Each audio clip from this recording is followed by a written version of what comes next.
Hola, ¿qué tal? Bienvenido a una clase más de este curso de Backend con Node.js. En la clase anterior habíamos ya hablado de lo que íbamos a hacer, la arquitectura que íbamos a seguir, las librerías que íbamos a utilizar para entrar en todo este mundo de la persistencia de datos. También con Docker levantamos nuestro servidor de base de datos, estamos utilizando Postgres. Entonces el día de hoy ya vamos a tratar de dedicarnos un poco del código y al usar estas librerías para poder manipular esos datos dentro de la base de datos. Entonces vamos a ello. Para comenzar, primero debemos instalar las dependencias necesarias, sí, todas las librerías que habíamos hablado para poder utilizarlas. En específico vamos a utilizar dos. La que ya habíamos hablado, Sequelize, que es nuestro ORM, nuestra herramienta que nos va a permitir hacer todas esas conexiones a las bases de datos y hacer ese mapping hacia el lenguaje de programación que estamos utilizando, que en este caso es JavaScript con Node.js. Entonces, para que Sequelize funcione, nosotros también debemos instalar el driver correspondiente al servidor de base de datos que estemos utilizando. Como te mostré en la anterior clase, Sequelize trabajaba con diferentes motores de base de datos, con MariaDB, con MySQL, con Postgres, con SQL Server. Entonces, para poder realizar esa conexión a a estos diferentes servidores, estos diferentes motores de bases de datos, Sequelize necesita tener el driver específico para realizar esa conexión hacia los servidores de bases de datos, ¿no? Como te decía, en este caso estamos utilizando Postgres, entonces tenemos que instalar el driver necesario para poder utilizar Sequelize con Postgres. Entonces vamos a instalar. Recuerden que estamos utilizando Yarn para la gestión de dependencias en este proyecto, entonces por eso lo voy a instalar con Yarn. Listo. Lo primero es instalar Sequelize. Y lo segundo es instalar el driver. En el ecosistema de Node.js, el driver para conectarse a bases de datos de Postgres se llama PG. ¿Ok? Entonces lo vamos a instalar y va a empezar a descargar todos estos datos. Esperemos un momento hasta que esto suceda. Y listo, ha sucedido. Es muy rápido. Ahora, nosotros ya podemos ir al código y empezar a crear los modelos. Entonces, lo primero que voy a hacer es crear nuestro directorio de modelos, que es el que nos faltaba correspondiente, o sea, siguiendo la arquitectura. Entonces voy a crear un directorio que se llame models. Dentro de este directorio, lo que yo voy a hacer es ya ir especificando todos esos modelos que nosotros vamos a crear. Entonces vamos con el primero. Vamos con el primero con el usuario. Tratemos de hacer igual, de tratar de hacer la autenticación, pero ya guardando estos datos en una base de datos. Entonces, user.model.js va a ser el archivo que vamos a crear. Dentro de este archivo nosotros debemos especificar una clase. Entonces vamos a declarar una clase y esta clase se va a llamar usuario. Pero esta clase tiene algo muy peculiar. Es que tiene que extender, tiene que ser una herencia de una clase que nos da por detrás Sequelize. Entonces vamos a hacer eso. Primero vamos a importarnos esa clase de la cual nosotros debemos hacer la herencia. Entonces aquí vamos a requerir a Sequelize, a la librería Sequelize, y aquí dentro vamos a indicar que queremos traernos la clase de model, la clase model. Entonces, esta clase usuario debemos extenderla de la clase model, ¿ok? Ahora, importante, no hay que olvidar que para poder utilizar este modelo en otro archivo debemos exportar. Entonces, module.exports y vamos a exportar la clase user. Listo, recordemos que íbamos a tratar de hacer todo orientado a objetos, entonces por eso que estoy utilizando clases. También podríamos utilizar Sequelize simplemente utilizando funciones, ¿no? Orientándonos a programación funcional. Entonces, lo que todos los modelos que nosotros vamos a crear dentro de nuestra aplicación debe tener un método estático. Este método estático lo vamos a llamar setup, que es, bueno, este método nos va a permitir hacer esa configuración de pasar este modelo, pasarlo ya a la base de datos como tal. ¿Ok? Entonces, refrescando un poquito la memoria. Lo que vamos a hacer aquí es indicarle a Sequelize cuáles son todos esos atributos que va a tener la tabla de usuarios en la base de datos. Entonces, para que SQLite escriba esos cambios en la base de datos, necesitamos llamar a esta función setup. Entonces, eh, dentro de la función setup, nosotros, dado que ya estamos extendiendo de la clase modelo, esta clase usuario ya tiene unos métodos por detrás, ya que estamos haciendo uso de lo que es la herencia de clases, ¿no? Entonces, si nosotros nos vamos a user. Aquí nosotros tenemos una función que se llama init, la función de inicializar. Esta función lo que recibe es un objeto de configuración. Este objeto de configuración, aquí nosotros debemos ya indicar los atributos como tal que queremos que estén en la base de datos. Entonces, para ello y para tener todo esto un poco más claro, yo tengo aquí ya un diagrama entidad-relación. Aquí vamos a poder ver toda esta estructura de bases de datos que queremos hacer. Por ahora me voy a dedicar a hacer estos dos de aquí, lo que es un usuario y su parte de autenticación, ¿no? Que contiene sus contraseñas. Entonces, un usuario que tiene un ID, tiene un UID, tiene un email, un nombre. Entonces, vamos a crear estos datos ya en el modelo. Entonces, lo primero, tiene un ID. Este ID es otro objeto de configuración que recibe en varios parámetros, ¿no? Uno de los más importantes es el tipo, es decir, el tipo de dato que se va a crear en la base de datos. ¿Ok? Para indicar los tipos de datos, SQLite nos entrega otro objeto que podemos importarlo justo en la parte superior, que se llama los data types. Es un objeto en donde nosotros vamos a tener ya todos los diferentes tipos de datos que se tiene dentro de una base de datos, ¿no? Una fecha, los varchar, los booleanos. Hay tipos de datos también específicos de cada base de datos. Por ejemplo, Postgres es una base de datos que tiene un tipo de dato de tipo JSON o arreglos, lo cual es específico de Postgres, entonces también podemos hacerlo uso de aquí. Entonces, este ID es el ID de una tabla, entonces obviamente va a ser un integer, un entero. Aquí nosotros también podemos indicarle que este ID va a ser nuestro atributo que representa la clave primaria de la tabla. Recuerda que casi siempre todas las tablas deben tener una clave primaria. Y dado que es un ID también y que es un entero, podemos decirle que sea autoincrementable, ¿no? Que cada vez que se agregue un dato en esta tabla, el ID va a ir creciendo. Y nosotros no tenemos que indicarle qué ID va a tener, ¿no? Va a ser autogenerado. Entonces, en la segunda propiedad que nosotros teníamos era el UID. Como nosotros habíamos ya hablado durante la clase práctica, un UID simplemente es un conjunto de caracteres que también sirven como identificadores únicos.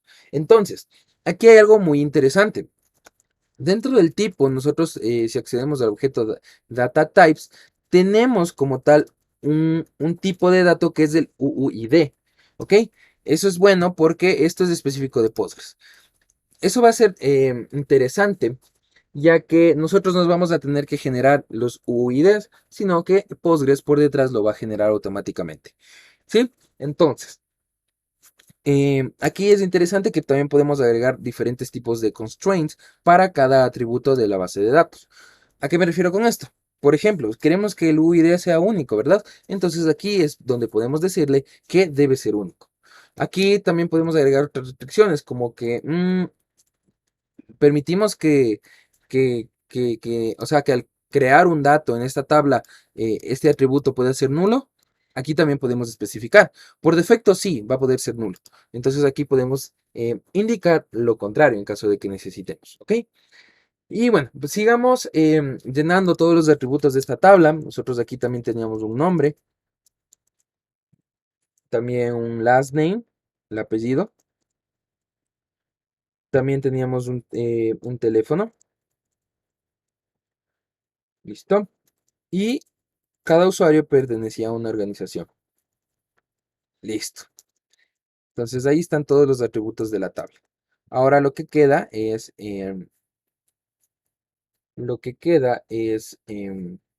hecho aquí me falta un tipo de dato que es el email.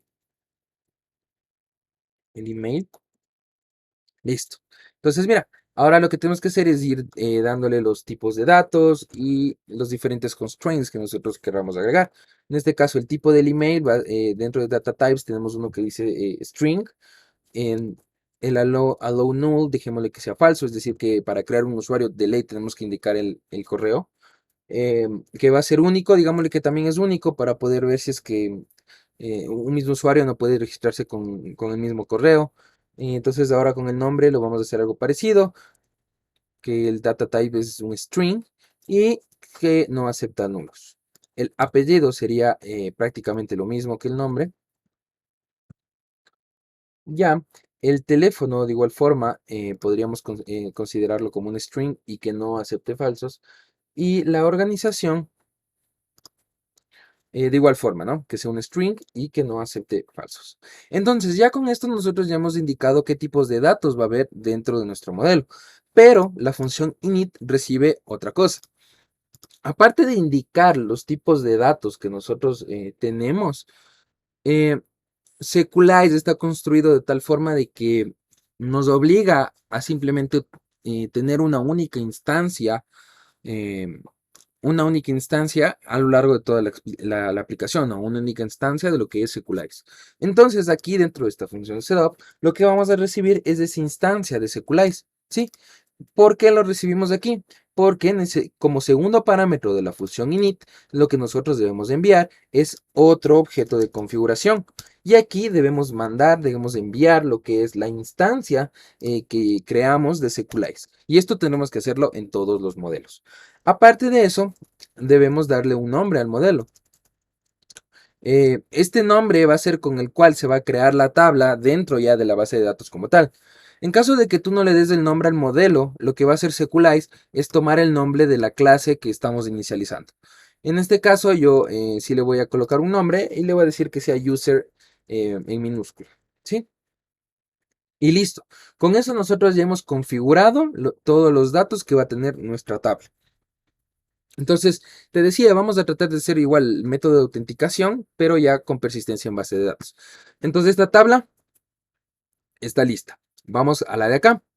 ¿Ok? Vamos a crear la tabla de autenticación, que es una de las tablas más importantes, ya que tenemos, ahí vamos a tener albergadas todo lo que son las contraseñas. Entonces, voy a crear un nuevo archivo dentro de los modelos, al cual le voy a llamar out.model.js. Dentro de esta clase vamos a hacer el mismo proceso, ¿no? Declarar la clase out, extender del model, ok, ya lo vamos a importar, y nunca olvidar al último exportar esta clase, ¿sí? Listo. Entonces ahora vamos a importar ese modelo, import es igual a require sequelize, ¿sí? Y de aquí, no es import, perdón, es const, y aquí nos vamos a traer el model. Listo. Entonces aquí vamos a definir la función setup, static setup. Y recuerda que esta función de setup recibe la instancia de Sequelize, ¿ok? Y aquí vamos a ir a la clase out.init y llamamos al modelo. Recuerda, aquí recibimos dos objetos de configuración. En el primero definimos todo lo que son los datos y en el segundo enviamos la instancia de Sequelize y el nombre del modelo, el model name, que sí, aquí está, voy a copiar, model name, para no equivocarnos. Y le voy a llamar auth, listo. Entonces aquí ya puedo ir definiendo todo lo que es los datos de la tabla de autenticación. La tabla de autenticación tiene un ID, una contraseña y un booleano que indica si la cuenta está activa o no. Entonces vamos a hacer eso. Primero definimos el ID. El ID va a ser de tipo integer. Vamos a indicarle que es, o sea, que es una clave primaria y le vamos a indicar que sea autoincrementable. ¿Ok? Estos conceptos son básicos de lo que es base de datos. Ahora vamos a indicar la contraseña, password. Vamos a indicar que el tipo va a ser de hecho esto está mal, no es sequelize punto.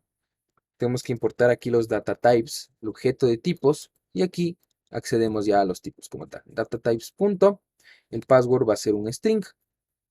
¿Ok? Si es que tú quieres saber todos los diferentes tipos de datos que te ofrece Sequelize, puedes ir a la web y consultar la documentación de Seculize, porque son muchos y algunos cambian dependiendo del motor de base de datos que estés utilizando. Ok, el password no vamos a permitir que sea nulo. Y por último tenemos que decirle si es que la cuenta es activa. ¿Ok? Para que una cuenta sea activa significa que tiene que ser el email debe ser verificado, ¿no? Entonces para eso vamos a utilizar este tipo de dato ya cuando armemos toda la lógica de negocio. ¿Ok? El default value es auto constraint que nosotros podemos agregar. Este es nuevo. Que básicamente es que si es que tú al momento de crear un registro en esta tabla no le envías este dato, automáticamente Seculize lo que va a hacer es ponerle este valor por defecto, ¿no? Que esto es como es un booleano, aquí le pongo que sea falso. Entonces, listo. Con eso nosotros ya hemos creado nuestros dos modelos. Eso es lo único que hay que hacer. Como tú puedes ver, es súper sencillo. No vamos a escribir ni una sola línea de SQL, de código SQL, y vamos ya a tener toda nuestra base de datos ya creada.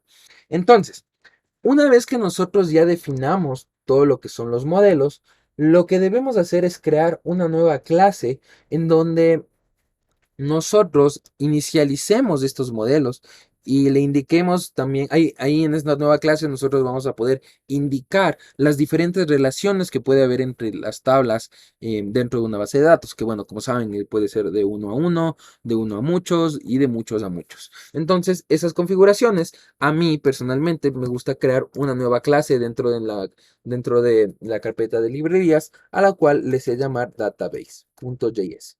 Entonces, aquí va a ser donde nosotros vamos a orquestar todo lo que son los modelos, vamos a unirlos en una sola clase, vamos a inicializar todos estos modelos y de ahí vamos a exportar ya estos modelos inicializados para que ya puedan ser utilizados dentro de los servicios.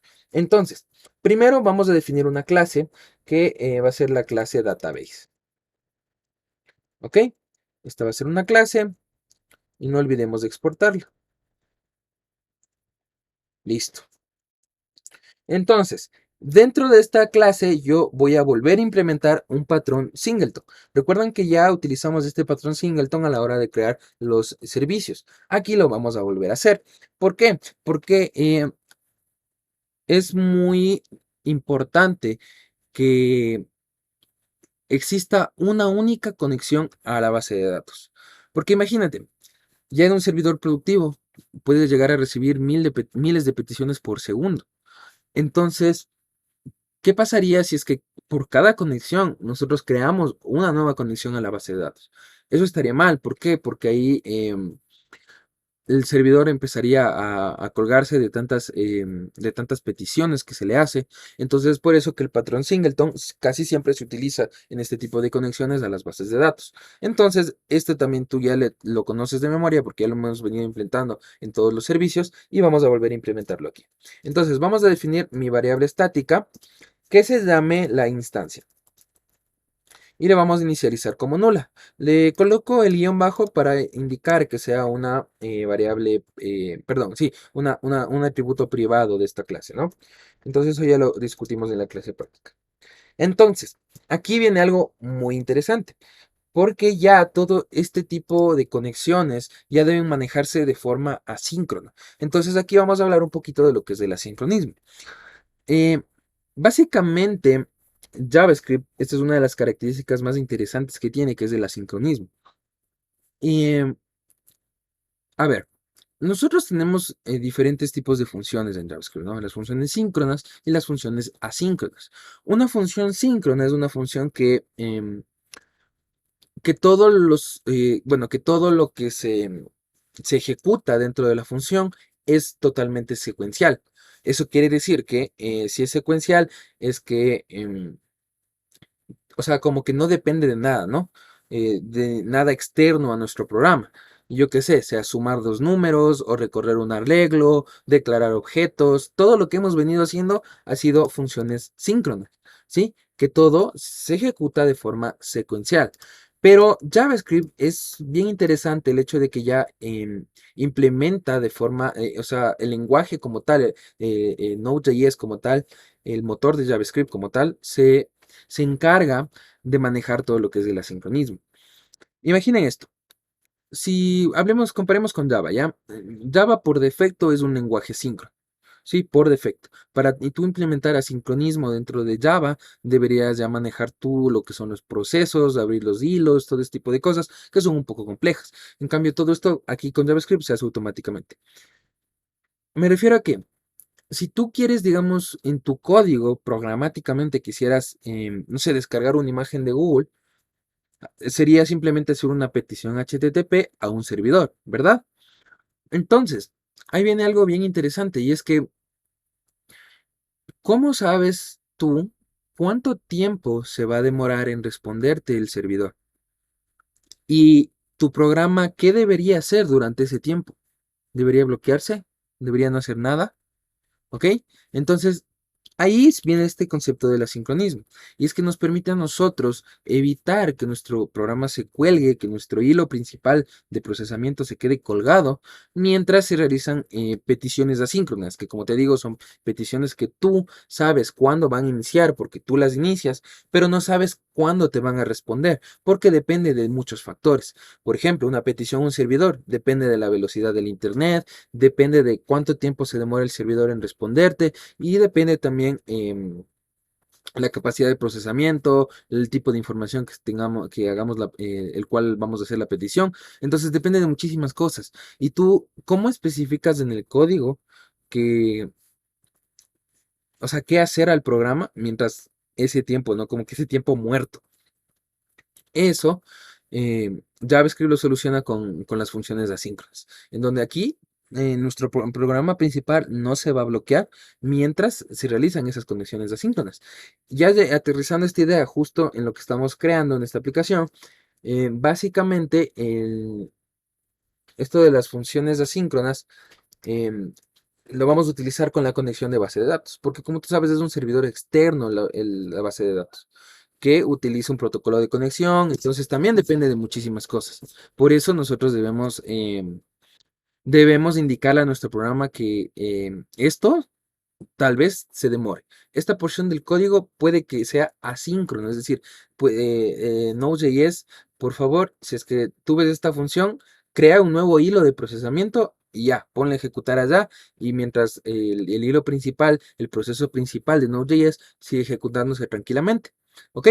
Eh, es un poco complicado. El asincronismo, el entenderlo bien, es una de las partes más difíciles de entender dentro de JavaScript, pero también es una de las que más se utiliza, ¿no? Y obviamente esto del asincronismo también tú puedes implementarlo tanto en el frontend como en el backend con Node.js. De hecho, no sé si recuerdan la aplicación de Rick y Morty que hicimos en un principio, allí justamente utilizábamos esto de las funciones asíncronas. ¿Ok? Por detrás incluye mucha teoría. Primero hay que entender lo que son las promesas, de ahí cómo se resuelven las promesas, nacen las funciones asíncronas, pero eso es un tema aparte, ¿sí? Eso sería un curso profesional de JavaScript. Ok, entonces vamos a crear nuestra primera función asíncrona. ¿Cómo le indicamos a una función que debe ser asíncrona? Simplemente con el keyword async. Ok, con esto nosotros ya le decimos a Node.js, ya, esta función va a ser algo que tal vez puede que pueda bloquear nuestra aplicación. Así que ya con este pequeño keyword que nosotros indicamos aquí, que sea asíncrono, ya con eso Node.js va a crear un hilo de procesamiento solo para esta función. Se va a ejecutar esta función en ese hilo, y ya cuando termine la función de retornar el dato que tenga que retornar, le vuelve al proceso principal y simplemente le da los datos. ¿Ok? Es bien interesante cómo funciona esto, y esto sí es algo súper específico de Node.js, aunque ya se ha implementado en diferentes lenguajes. Creo que en C Sharp con .NET también tenemos algo parecido, no estoy muy seguro, pero he escuchado que ahí también tenemos funciones asíncronas. Con lo que es, digamos, con Java, digo, deberías de hacerlo tú desde cero, tú crear los procesos o crear los hilos, lo cual, bueno, a veces sí es un poquito complejo de entender. Pero bueno, entonces, a esta función le vamos a llamar getModels, async, ya, va a ser una función, ¿ok?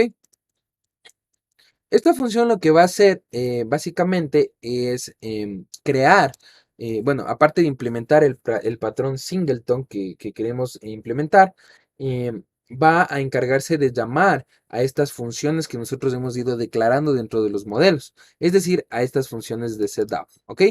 Entonces aquí es donde vamos a llamarlas. Entonces, primero implementamos el patrón singleton.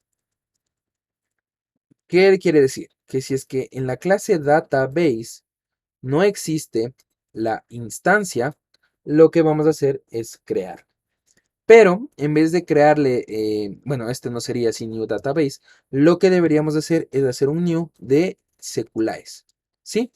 Entonces ahí ya se me ha auto importado lo que es la librería Seculize, mira, la importamos, de hecho esto está mal, esto sería así, ya.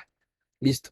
Entonces, mira, ahí nosotros ya hemos importado Seculize y aquí ya hemos creado esa nueva instancia. Y justo aquí es donde nosotros vamos a indicarle a Seculize qué tipo de base de datos vamos a utilizar. También le vamos a indicar que los credenciales de conexión para la base de datos que nosotros creamos ya en Docker, con Docker Compose. Entonces aquí es donde vamos a indicar todos esos datos. Lo primero es indicar el dialecto. Recuerda, Seculize funciona con muchas bases de datos. Aquí nosotros podemos ver las que tenemos disponibles. Ahorita estamos trabajando con Postgres. Entonces con esto ya Seculize va a utilizar el driver de Postgres que instalamos en un inicio y ya va a poder funcionar. Entonces lo segundo es declarar el host. El host, como estamos en nuestra propia máquina, lo vamos a decir que está en localhost, el servidor de base de datos. Pero tú tranquilamente este servidor de base de datos podrías crearlo en Azure o en AWS y aquí debería ir una dirección IP en ese caso. El puerto. Recuerda, ¿qué puerto nosotros indicamos? Era el 5432, que eran los puertos por defecto de Postgres. Ahora, necesitamos indicar el username. El username nosotros lo indicamos aquí en nuestro archivo de Docker Compose. Tranquilamente podríamos solo copiarlo. Entonces lo voy a pegar. ¿Listo? Y también debemos indicar el password, que el password le dijimos que era admin. Y la base de datos. Entonces la base de datos que nosotros creamos por defecto se llamaba MyDB, ¿verdad? Si no están seguros, podríamos ver a Docker Compose y ver que efectivamente se llama mi-db. Listo. Con esto nosotros ya tenemos todo lo necesario ya para que Seculize pueda conectarse a esta base de datos. Entonces, una vez que ya se conecte y que ya tengamos la instancia, lo que debemos hacer es inicializar todos los modelos. Recuerda que todos esos atributos se plasmen en la base de datos. ¿Ok? Entonces, para ello, lo primero que debemos hacer es importar esas clases, esos modelos que nosotros ya hemos escrito. Entonces, vamos a hacer eso. Vamos a importarnos cada uno de los modelos que creamos. En este caso solo creamos dos, lo que es el user model, y esto nos los traemos desde un nivel más arriba, la carpeta modelos, y aquí tenemos el user model. Ahora, también tenemos el auth model, el modelo de autenticación. Igual nos lo traemos desde nuestra carpeta de modelos y se llama outModel. Listo, con eso está. Ahora, una vez que nosotros ya hemos creado esta instancia de Seculize, lo que tenemos que hacer es llamar a la función setup, que es la función que nosotros creamos. Entonces, vamos al user model y vamos a llamar a la función setup. Recuerda, esta función setup recibía la instancia de Seculize. Si vamos al código de user, vemos que aquí recibimos esta instancia de Seculize y simplemente le enviamos esta instancia ya a la función init de nuestro modelo. ¿Sí? A esta de aquí. Entonces, vamos a hacer eso. Ya la instancia ya está creada, es porque ya la creé aquí. Entonces, aquí simplemente podemos utilizar database.instance. Ahora debemos hacer lo mismo con el modelo de autenticación. Entonces vamos a outModel.setup, setup, y le llamamos a la función y le enviamos la instancia de Seculize. Listo. Hasta este punto ya tendríamos todo listo lo que son los modelos. Pero justo aquí es donde nosotros debemos definir las relaciones que hay entre los diferentes modelos que tenemos en nuestra aplicación. Ok, para eso nosotros vemos aquí nuestro esquema de base de datos que tenemos una tabla de usuarios y una tabla de autenticación. La relación que tienen estas dos tablas es una relación de 1 a 1, es decir, que un usuario va a tener una sola correspondencia dentro de la tabla de autenticación, es decir, va a tener un solo password y un solo valor de la cuenta activa, y la autenticación va a tener una única correspondencia dentro de la tabla de usuarios. Entonces, aquí es donde tenemos que definir eso. ¿Y cómo lo hacemos? Ahí lo que es Seculize es bastante sencillo de definir este tipo de relaciones. Simplemente debemos acceder a el... Ok, debemos acceder al modelo como tal, user model, punto, y aquí tenemos muchas funciones. La que ahorita vamos a utilizar y con la que podemos hacer una relación de tipo 1 a 1 es la que se llama has1, ¿ok? Entonces es algo parecido como lo que hacíamos en SQL, ¿no? Y aquí le indicamos el modelo. Mira, aquí estamos diciendo un usuario tiene eh, una correspondencia en la tabla de autenticación, ¿sí? Así de sencillo, ¿sí? Si nosotros ya quisiéramos agregar una, una relación de 1 a muchos, podríamos decir que user model punto, no, belongs to many, y ahí le indicaríamos el modelo al que se relaciona de 1 a muchos, ¿no? Todo esto, como te digo, no es que me lo hayan inventado, puedes ir tranquilamente a la documentación de Seculize, y justo por acá tenemos una sección donde podemos ver todos los tipos de relaciones. ¿Sí? Aquí podemos ver todos los tipos de relaciones que podemos hacer entre los modelos de Seculize, ¿no? Entonces ahí se puede ver y ahí puedes utilizar en función de lo que quieras crear. Entonces, ya por último, lo que nos falta es ya utilizar esto lo que es ya el asincronismo, ¿no?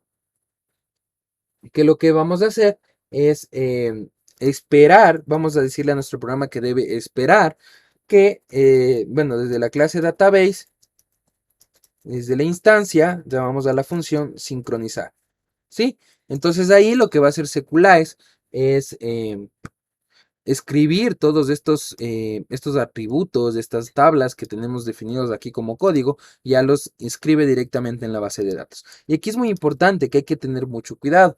En el caso de que ya nos estemos conectando a una base de datos que ya tenga datos, o sea, datos reales ya en funcionamiento, hay que tener mucho cuidado porque tranquilamente Seculize podría borrar todos esos datos y ahí se perdería toda esa información.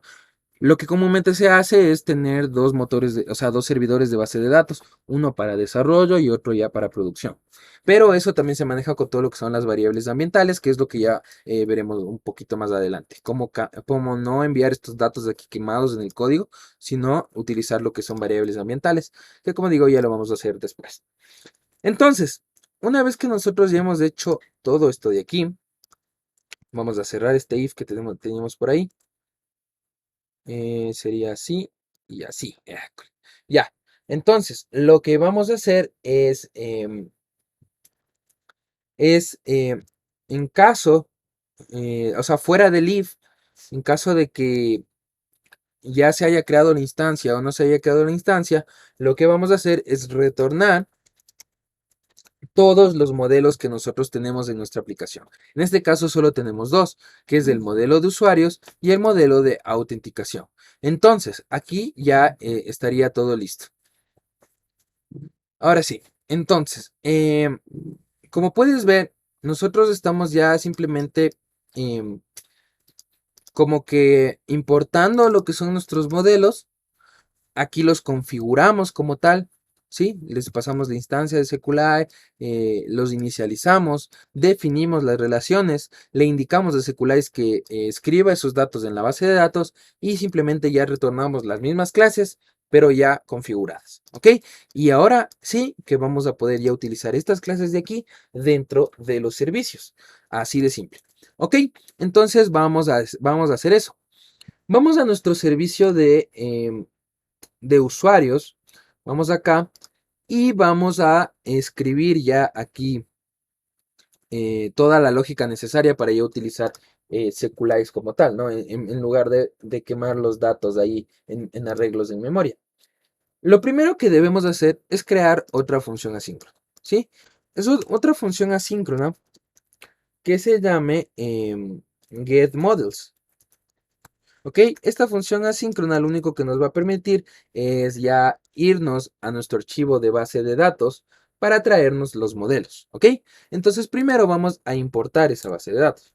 Const database es igual a require y vamos a nuestra librería, nuestro directorio de librerías y nos traemos la clase database. ¿Ok? Entonces aquí yo ya voy a poder aquí ya traerme los modelos que yo quiero traérmelos desde la base de datos. Ojo, aquí yo tengo que esperar que suceda esto, ¿no? Porque Seculize debe ir a conectarse a la base de datos, entonces yo tengo que esperar a que esto suceda. Entonces vamos a esa clase database y llamemos a la función getInstance, que es la que nosotros describimos hace un momento. ¿Sí? Corroboremos que si es esa. Sí, no, getModel se llama, no es getInstance, lo siento. GetModels. Entonces, esta función lo que retorna es los modelos, ¿no? Entonces aquí nosotros ya podríamos utilizar aquí los modelos. Por ejemplo, el user model y el out model. Aquí lo que a mí me gusta hacer es crear variables locales de estos modelos, ¿sí? Entonces lo que me gusta hacer es decirle this._user_model es igual a user model y this._outModel es igual a outModel. Recuerda que en ningún momento estamos haciendo una nueva instancia de esta clase de modelos. Todos los métodos que yo voy a empezar a llamar de estos modelos son los que me entrega Seculize como tal. Recuerda que nosotros estamos haciendo una herencia de una clase que nos da Seculize.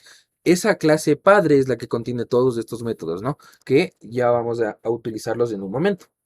Entonces, por lo último que nos quedaría es dentro, bueno, de este de getInstance, también ahora se va a convertir en una función asíncrona. Y lo que vamos a hacer aquí es que después de crear esta instancia del servicio, lo que vamos a hacer es esperar la ejecución de la función que acabamos de crear acá arriba, ¿no? La de getModels. ¿Ok? Entonces ahí ya se van a traer todos los modelos y dentro de la clase que nosotros ya instanciamos del servicio, ya vamos a tener estos dos atributos. Mira, el user model y el out model automáticamente. Dentro de las clases de JavaScript no es necesario que nosotros declaremos aquí en la parte superior lo que son los atributos que vamos a utilizar. Tranquilamente, si los declaramos dentro de una función, ya estarán disponibles en toda la clase como tal, ¿sí? Entonces ahí ya nos ahorramos unas 2 líneas de código más. Entonces, ahora sí, vamos a utilizarlos. Vamos a utilizar estos modelos. Ok, vamos por aquí. Primero este getAll, que nos va a permitir traernos toditos lo que es todo lo que tenga de la base de datos, vamos a traernos esos datos. Primero, todas estas funciones se van a convertir en funciones asíncronas. Todas, perdón, async. Sí, en toditas las funciones van a ser funciones asíncronas desde ahora, porque obviamente hay que esperar a que estas consultas a la base de datos sucedan. Por eso es que ahora van a ser asíncronas. Entonces, lo que yo voy a hacer es simplemente aquí retornar de this._user model, vamos a ejecutar la función que se llama find all. ¿Ok? Find all. Y listo, ya con eso está. Ahora, ya como tú puedes ver, no hemos escrito ni una línea de código de SQL y ya podemos hacer consultas a la base de datos simplemente con funciones. Esto es gracias a los ORMs. Ahora, vamos a hacer la consulta por un UID. Entonces, recuerda, esta función ya va a ser asíncrona y lo que vamos a hacer es utilizar this.userModel y vamos a ejecutar la función que se llama find_one. ¿Ok? Esta función recibe un objeto de configuración, en donde aquí nosotros ya podemos indicarle el parámetro que debe cumplirse para que se retorne este usuario. Entonces aquí, recuerden que estamos utilizando el UID, entonces le digo en donde el UID sea igual al UID. Dentro de JavaScript nosotros podemos ahorrarnos de estas asignaciones, ¿no? Que es como que UID es igual a UID. Si nosotros simplemente hacemos esto, ya automáticamente significa lo mismo, ¿no? Que el UID es igual a UID. Listo. Entonces con eso ya hemos creado. Como tú puedes ver, mira, no es muy complicado. Ya sé, QLies nos da toda esta lógica por detrás, ¿sí? De que estar iterando modelos, nada, simplemente llamamos una función y todo eso ya sucede por detrás. Ahora vamos a revisar cómo es que creamos un usuario. Entonces recuerda que aquí nosotros recibíamos muchos datos y de hecho aquí nosotros cuando creamos un usuario también debemos asignar lo que es una contraseña, ¿no? Eso estoy viendo aquí que es un atributo que falta, ¿sí? Aquí debemos crear la contraseña, debemos recibir también un password, ¿sí? Tú me dirás, pero eso no tiene sentido porque es otra tabla, ¿sí? Em, yo te había dicho que casi siempre una tabla que está en nuestra arquitectura de base de datos va a transformarse en un controlador, va a transformarse en un servicio, pero casi siempre, no necesariamente siempre es así. Esta abstracción de sacar la autenticación en una tabla aparte, nosotros la vamos a manejar internamente dentro del servicio. No es que el usuario tiene que hacer una petición para crear sus datos del usuario y después otra petición para guardar su contraseña. No, nosotros en un principio le indicamos todos los datos que necesita para ser creado un usuario, incluyendo la contraseña que eso esté en otra tabla. Entonces esto como que nosotros lo manejamos por detrás, en el servicio. Pero para el cliente, él ni siquiera sabe que su contraseña está siendo guardada en otra tabla diferente. ¿Ok? Esto simplemente para aclarar. ¿Ok? Entonces aquí ya voy a recibir el password. Entonces si actualizamos el servicio, nosotros debemos actualizar el controlador. Entonces vamos a User Controller y donde hacemos la creación del usuario, ya debemos obtener un atributo más, que es el de la contraseña. ¿Sí? Entonces igual hacemos la validación que la contraseña exista y listo. Entonces ahí ya llamamos a la función create del servicio y aquí también ya le enviamos la contraseña. Password. Listo. Entonces, vamos al servicio.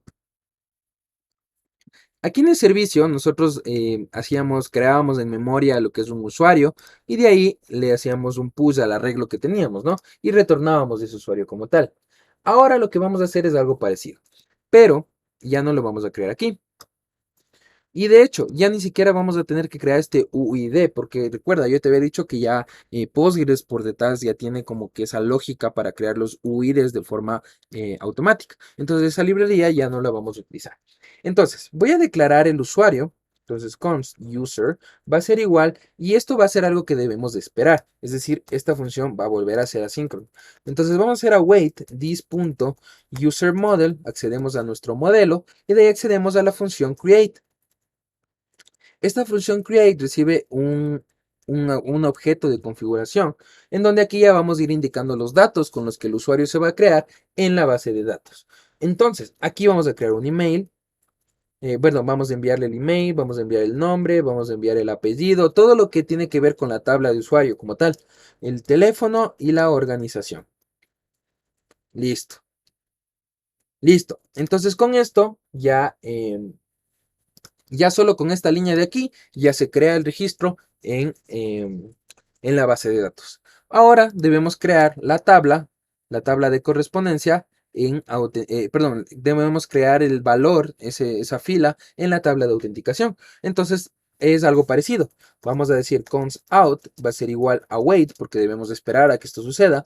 This punto guión bajo, pero ya no tenemos que acceder al user model porque ese user model solo me permite hacer operaciones en la tabla de usuarios.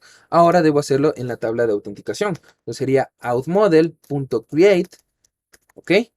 Aquí recibimos el objeto de configuración y simplemente aquí lo que vamos a enviar es el password, ¿sí? Si nosotros revisamos nuestra base de datos, esta tabla tiene el password y el booleano de que indica si la cuenta es activa o no. Pero si recuerdan, al momento que creamos el modelo, le pusimos un valor por defecto. Entonces no necesariamente debemos enviar ese valor, ya tiene un valor por defecto. Por último, lo que debemos hacer es esperar a una última configuración, que es que vamos a relacionar este usuario que creamos, vamos a relacionarlo con con esta contraseña, con esta autenticación. Entonces ahí ya vamos a relacionar esos dos datos, ¿no? Entonces accedemos a user y le decimos set out. Es una función que ya por detrás la ha creado Seculize al momento de relacionar los modelos. Entonces set out y aquí le enviamos la instancia que nos resulta de crear ese dato en la, en la base de datos. Entonces, así de simple ya hemos creado en la base de datos ya un usuario. Y aquí retornamos el usuario. ¿Ok? Entonces, para no hacer el video más largo, vamos a quedar hasta ahí. Simplemente ahorita ya vamos a probar que esto funcione. Y los demás métodos, como el... ¿Dónde están los demás métodos? Bueno, de hecho ya no hay más métodos. em, ya te los dejo a ti, ¿no? Igual para crear los demás modelos también te lo dejo a ti. Igual en clase lo estaríamos viendo y creando los modelos un poquito más para que ya se vayan entrenando en cómo utilizar Seculize. Ok, entonces, ya solo con esto ya debería estar funcionando la aplicación, ya que los controladores simplemente utilizaban estas funciones de los servicios y le respondía al usuario, ¿no? Entonces, como eso no ha cambiado, o sea, para el controlador no le importa, no le interesa de dónde saque los usuarios, por eso no tenemos que modificar casi nada en los controladores. Pero hay algo muy interesante, y es que nosotros ya estamos utilizando funciones asíncronas. Entonces ahora sí que nos va a tocar modificar los controladores, solo para indicar que esas funciones asíncronas debemos de esperar esperar sus resultados, ¿no? Entonces, primero, este get_instance ya no podemos tenerlo aquí, porque aquí tenemos que esperar que esta función se ejecute, porque recuerden, esta también la dejamos como asíncrona. Y JavaScript no permite que nosotros utilicemos el await si no está dentro de una función asíncrona. Entonces, esto de aquí debemos quitarlo. Ya no podemos hacerlo ahí.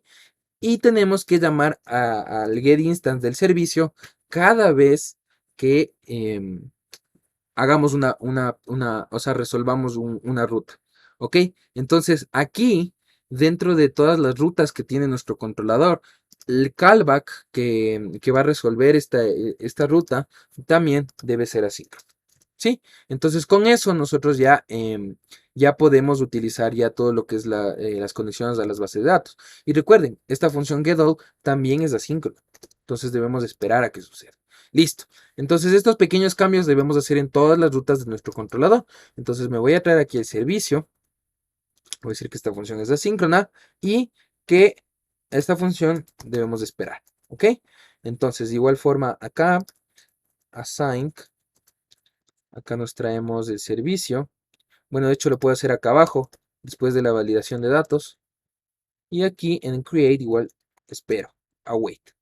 El update, bueno, por ejemplo, estas son las rutas que todavía no están creadas 100%, entonces ahí ya podrías hacerlo ya con la conexión a la base de datos. Ok, listo, listo, estamos muy bien. Ahora, lo que vamos a hacer es ya simplemente probar. Lo primero que voy a hacer es ejecutar el servidor, lanzarlo. Entonces le voy a colocar yarn start. Entonces esperemos ahí a que se ejecute y como podemos ver, el servidor está corriendo en el puerto 3000. ¿Sí? Entonces voy a proceder a abrir mi Insomnia. Esperemos a que se abra el Insomnia. Ahí está. Esperemos a que se abra. Ok, siempre se demora un poquito el Insomnia. Listo, aquí está el Insomnia. Entonces, lo que yo voy a hacer es hacer esa petición de creación, es decir, voy a hacer un post a la ruta de usuarios y veamos qué sucede.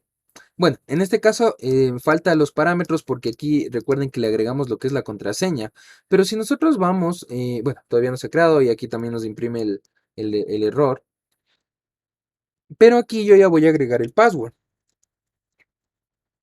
En este caso le voy a colocar 123. ¿Ok? Por ahora estamos guardando en la base de datos las contraseñas de forma así plana, ¿no? pero eso es algo que también nos falta hacer y es lo que voy a hacer en este momento. Es guardarla en la base de datos. No guardamos las contraseñas en texto plano nunca. O sea, porque simple, o sea, sería algo muy malo como desarrolladores que en la base de datos podamos ver esas contraseñas, ¿no? Entonces ahí se aplica una técnica de encriptación que son los hashes. Un hash es un texto cifrado que no se puede volver a descifrar. Es decir, tomas un texto plano, lo cifras, o sea, le conviertes en un hash y ese valor hasheado ya no puedes aplicar ninguna función inversa para volver a tener el texto plano. Entonces eso nos viene muy bien en las contraseñas, que simplemente el usuario envía la contraseña, se crea el hash, se guarda en la base de datos del hash y después para hacer comparaciones existen librerías que nos permiten no descifrar el hash porque no se puede, pero sí ver, comparar si es que un texto plano genera un hash. Entonces ahí de esa forma podemos hacer los logins, por ejemplo. Entonces, dentro del entorno del ecosistema de Node.js tenemos algo que se llama Bcrypt. ¿Ok? Bcrypt es una de las librerías más populares de criptografía dentro de lo que es Node.js. Entonces, esta es la que a mí me gusta utilizar. Aquí podemos ver cómo utilizarla, ¿no? Y ahí pueden también revisar un poquito de cómo funciona. Entonces, ¿qué les parece si es que implementamos Bcrypt en nuestro proyecto? Veamos qué sucede. Primero vamos a instalarlo, ¿ok? Entonces voy a parar mi servidor y voy a instalar Bcrypt, yarn add Bcrypt. Bcrypt, sí, ahí está bien. Entonces se va a descargar Bcrypt. Es súper rápido, esta librería no es muy pesada. Y listo, ya se ha instalado. Ahora, ¿dónde debemos hacer esa encriptación? Esa encriptación debemos hacerlo en el servicio de usuarios, ¿ok? Y de hecho, podríamos crearnos otro servicio dedicado solo a la criptografía o una librería, pero por ahora lo voy a hacer aquí. Entonces, aquí veamos un poquito la documentación porque ya no me acuerdo muy bien cómo se implementa. Eh, ok, primero nos requerimos del bcrypt y de ahí tenemos que ver los saltos. Ok, listo. Entonces me traigo bcrypt y de ahí donde creo el usuario. Entonces aquí antes de crear, antes de enviarle aquí lo que es el texto plano, aquí voy a crear const hashed password. Y aquí es algo que igual debemos de hacer una wait, creo, ¿sí? Una wait de bcrypt.hash y le enviamos el password. Como segundo parámetro de esta función hash de la librería bcrypt, se envían lo que son los saltos. Simplemente esto utiliza ya después en sus fórmulas matemáticas bcrypt para crear los hashes. Y es muy importante que este número lo tengas guardado en algún lado, porque después para hacer esa comparación entre el texto plano y los hashes, necesitas indicar este mismo número de saltos que tú hayas configurado. ¿Sí? Entonces eso es bastante importante, ¿no? Entonces sí, esta función devuelve una promesa, entonces yo debo esperar a que esa promesa suceda. Y aquí en lugar de guardar nuestra contraseña así en texto plano, le decimos que en la tabla de autenticación se guarde la contraseña hasheada. ¿Ok? Y así de simple ya hemos agregado también criptografía, lo cual es muy bueno. Entonces, voy a eliminar este arreglo de usuarios porque ahora ya estamos yéndonos contra la base de datos. Voy a iniciar el servidor y ahora sí que voy a poder hacer la petición. Esperemos a que se inicie, listo. Entonces ahora sí vamos a nuestro Insomnia y ya voy a enviar el usuario con estos datos y ojo que también le estoy enviando el password. Entonces envío. Bueno, ahí me dice no return headers, entonces algo creo que sucedió, veamos qué pasa. Aquí vemos en la consola, dice que, ¿qué dice? User.uid cannot be nulo, dice. Ok, entonces eso quiere decir que está mal configurado el modelo. Vamos al modelo de usuarios y aquí vamos a... Ah, ok, ya, está mal, sí, sí. Estamos diciendo que esto sea falso, esto está mal. Aquí debemos agregar un default value. Y aquí podemos también utilizar este data types y le indicamos que se genere un UID por detrás automáticamente, ¿no? Entonces de ahí volvemos a guardar. Listo, ya se volvió a iniciar nuestro servidor. eh, y voy a volver a hacer la petición. Ok, otra vez creo que salió algún error. Veamos. ¿Qué dice? User.name cannot be null. Ok, algo está pasando aquí que no está bien. User.email. Veamos, revisemos el código. Pero esto ya creo que es en el servicio. Dice, que no puede ser nulo, pero no está siendo nulo. Ujú. Vamos a la función, al controlador. La función create. Está de aquí. Estamos enviando los datos, están bien. Ok, no sé por qué me está dando el error. Leámosle un poquito más. Dice, user.email cannot be null. Ok, aquí podemos ver todo el código SQL que ejecuta SQLites por detrás para crear eh, la base de datos. De hecho, si en este punto yo recargo aquí mi conexión del BigKeeper, aquí miren, yo ya puedo ver que se crea toda esta en la tabla de usuarios. De hecho, la tabla de autenticación no se está creando, entonces eso también quiero ver que es un error que todavía está ahí, está medio raro. Veamos qué sucede. Listo. El error básicamente lo teníamos dentro de la parte de la base de datos. No es ningún error de configuración ni nada. Solo que al momento de yo importar el modelo de autenticación, lo que hice es volver a importar el modelo de usuario. Entonces, por eso que al momento de crear la relación circulares me daba un error. Entonces, esto es lo único que cambié. Además, aquí, dentro de la función sign, nosotros podemos forzar a que se borren los datos cada vez que la base de datos se inicia, ¿no? Esto simplemente es opcional, también dependiendo de lo que estés haciendo. Ahorita yo lo he activado, pero tranquilamente puedo desactivarlo. Entonces, ahora sí, si vamos a la base de datos, bueno, aquí ya tenía un dato, voy a proceder a eliminarlo. Y voy a hacer de nuevo la petición. Recuerden ya agregando la contraseña a la barra, a la dirección de usuarios. Entonces voy a enviar esto. Bueno, se va a demorar y ya me va a retornar los datos del usuario que se ha creado. Si nosotros vamos a la consola, vemos que dado que estamos en un entorno de desarrollo, se me imprime todo ese código SQL que Sequelize genera para realizar las acciones que nosotros le estamos pidiendo, ¿no? Entonces, de esta forma funciona. Aquí podemos ver todos los datos, pero interesante que aquí no vemos los datos de autenticación, es decir, la contraseña no la tenemos aquí. Eso es muy bueno porque casi siempre esta información y esa información sensible de lo que es del usuario, o sea, una contraseña, eso no es muy común hacer consultas, o sea, obtener esos datos. También cosa interesante, en todas las tablas nosotros vamos a tener unas dos atributos por defecto que Sequelize los agrega, que son los que se conocen como timestamps. Estos Sequelize automáticamente lo agrega, a mí me gusta mucho tenerlo, tú puedes desactivarlo si es que no lo quieres. Son estos dos atributos de cuándo se ha creado este dato y cuándo fue la última vez que se actualizó. Entonces estos datos los tenemos aquí a la mano en caso de que necesitemos. Y ahí podemos ver que está funcionando, ¿no? Bueno, ahí está funcionando y aquí podemos ver todas las consultas de SQL que se hacen. Si nosotros hacemos un get a esta misma ruta, vamos a ver que nos devuelve un arreglo con todos los usuarios que hay en la base de datos. En este caso, obviamente, solo hay un usuario, entonces me devuelve uno.